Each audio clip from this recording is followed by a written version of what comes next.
Page Dramas present The Robbing Romeo.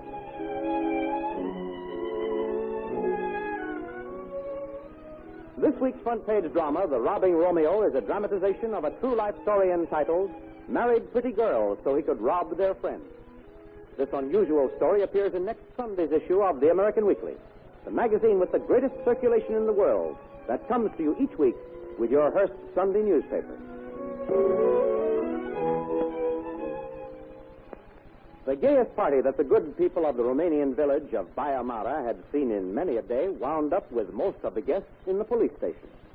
Oh, no, the police hadn't arrested them because they were becoming loud and troublesome from over-imbibing in spirituous wines and liquors. There were no fights or inter-family feuds. The plain fact is, they had all marched down to the police station in a body to lodge a loud and vociferous complaint. Quiet, please. Everybody quiet. Quiet! Now then. What is the idea of half of this village invading my office in the middle of the night, shouting and raving like a pack of lunatics on the loose? Now then, what's up? Oh, my money! Quiet, please. I wasn't a dancing anybody else. Quiet, please. Quiet! How do you expect me to make any sense out of that idiotic gibberish? Now, line up, everybody. How do you want us to line up? All I want to say is... Order, please. Order! Now, one at a time, and don't speak until you're spoken to. First person to talk out of turn gets his head cracked and thrown into a cell. Now then, you first. Papa Calmanescu, tell me your story. Well, my daughter Marie had just announced her engagement to young Victor Ducour there. And to celebrate it, Victor gave a party at the inn. We all came in costume, so most of us left our money, wallets, watches, and things in our great coats that we put in the cloakroom. While we were dancing, drinking, and having a good time, somebody robbed us. I lost my purse with 200 louis in it. My wife Olga lost her pocketbook with 50 louis. And were there any strangers at the inn tonight? No, just everyone invited to the party. Well, but while all of you were busy having a good time, someone could have sneaked in and robbed you. Yes, I suppose. And that's why we're here. We pay taxes. Big ones, too, to support the police, and so we want justice. You must find the thief and get back our money and punish him. That's all I want. Quiet, please. Quiet! Who is in charge here, me or you? Who has been invested with the power of administering justice, me or you? You. Well, how dare you come in here and try to order me about? Pardon me. I am Victor Ducour, Sergeant. I gave the party. May I say a word? Yes, certainly. Act like a gentleman, a law-abiding citizen. Go ahead. The thief robbed me, too. But I had such a good time, and I'm so happy about my coming marriage, that I don't mind the loss of a little money. Outside of Papa Calmanescu, who is careless and carries too much cash anyway, I don't think the others suffered much loss. I think our guests are taking the whole thing too serious. You're perfectly right, Victor, dear. After all, you paid for the party and lost money besides. I think it's very generous of you to look at it like this. Well, I don't care what you or anyone else thinks. I've been robbed. I pay taxes, and I insist upon proper protection. I demand the thief be caught and be brought to justice. And if the local police aren't qualified to do the job, they'd better send a book arrest and have them send out a good detective to solve the case. Quiet! Quiet! I demand quiet in this courtroom, or I'll have you all thrown out.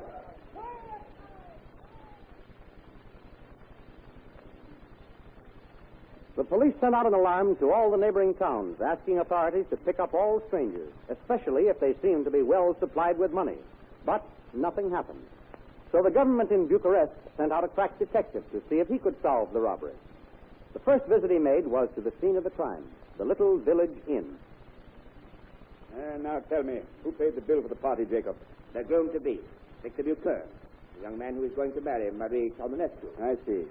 And was that before the robbery or after? Oh, before, quite a while before. It was right after dinner when the dancing started. I remember that because, like an old fool, I put the money in my coat pocket, and seeing all the pretty girls dancing, I felt like joining in. It was warm, so I took off my coat and hung it in the closet with the others, and that's how I got robbed, too. Too bad. Now, about this young Victor Ducour. No, he's a real nice young fellow. He lost quite a bit, too. After he paid my bill and ordered lots of wine for everyone, he went around and gave all the waiters and musicians a nice fat tip. I could see he had plenty of money in his wallet. Then, when he had settled up, he put his wallet back in his greatcoat, and poof, it was stolen, too. So, in reality, he lost more than anyone. Yes, I suppose so. I see. Oh, there, that's him now. He always drops in for a drink before going home. I'll let you talk to him. Oh, Victor, come over here. Coming, Jacob? What have you got? A new wine for me to try? No, Victor. I want you to meet Detective Morescu from Bucharest. He's come to catch the robber. Oh, how do you do, Detective Morescu? How do you do? I think it's silly to bring you all the way here on such a trifle. Now, if you'll just excuse me, I'll get us all a drink. Then, you don't think this is very serious? Well, hardly no one outside of the Park Almanescu and myself suffered any great loss. And even we didn't lose such a staggering amount. A couple of days' pay, perhaps. I understand. You know how these kind of people are. Excitable. Exactly. I told them they were making a mountain out of a molehill.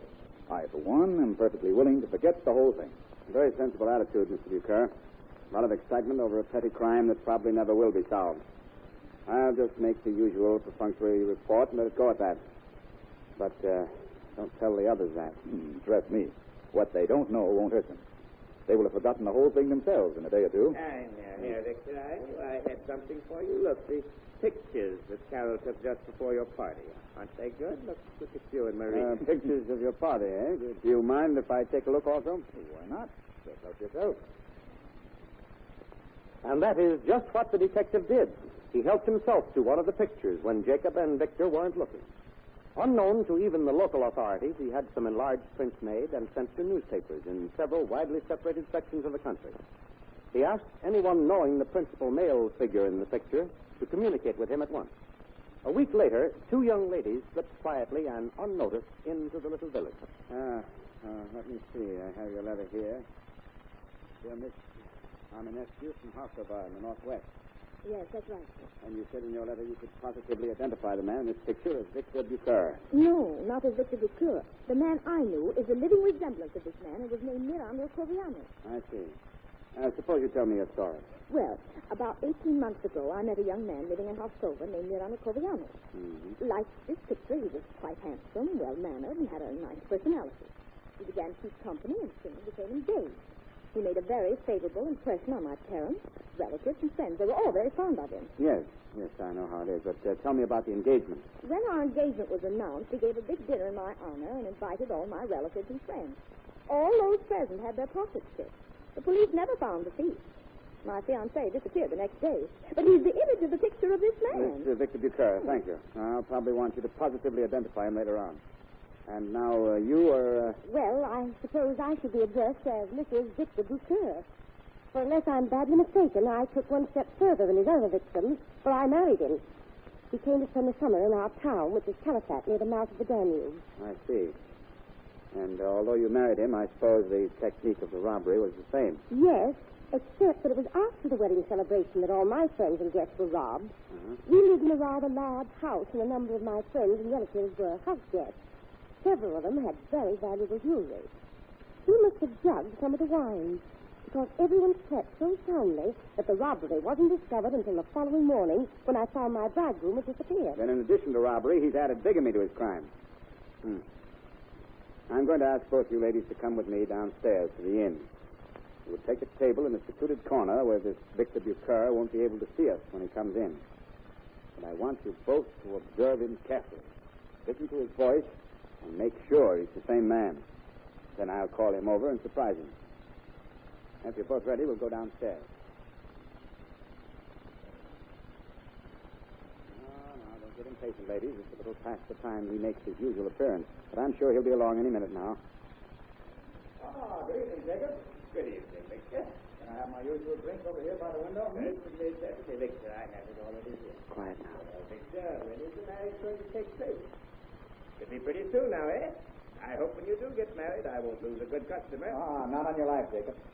I'll always drop in on my way home. Marriage may change a lot of my habits, but not this one. Well, ladies, what do you say?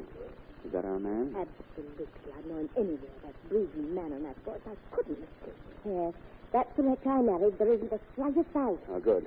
Now, just remain seated and excuse me. I'll be right back. Well, hello, Mr. Bucher.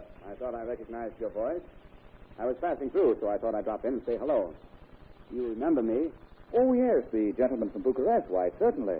I have a couple of very attractive young ladies I'd like you to meet. In fact, they expressed a desire to meet you. Won't you join us? Why, I'd be delighted. Jacob, serve my order over here with my friend. Come along. My lady friends are over here. There we are, Victor. Ladies, may I present Victor Bucher. This is... You here? Why, this is a trick. That's just what it is, Victor. A trick to identify you. But now I arrest you on charges of robbery and bigamy.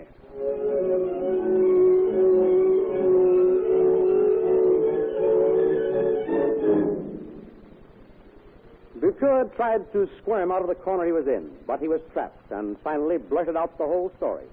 Getting engaged to girls so that he could clean up on their folks and their friends was his racket. And up to now, he had been doing all right at it. He admitted that he personally did the robbing while his guests were busy enjoying themselves.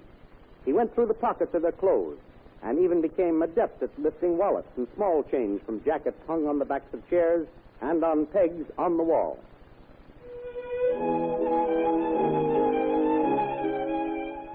You have just heard The Robbing Romeo, a dramatization of the story, Married Pretty Girls So He Could Rob Their Friends, which appears in next Sunday's American Weekly.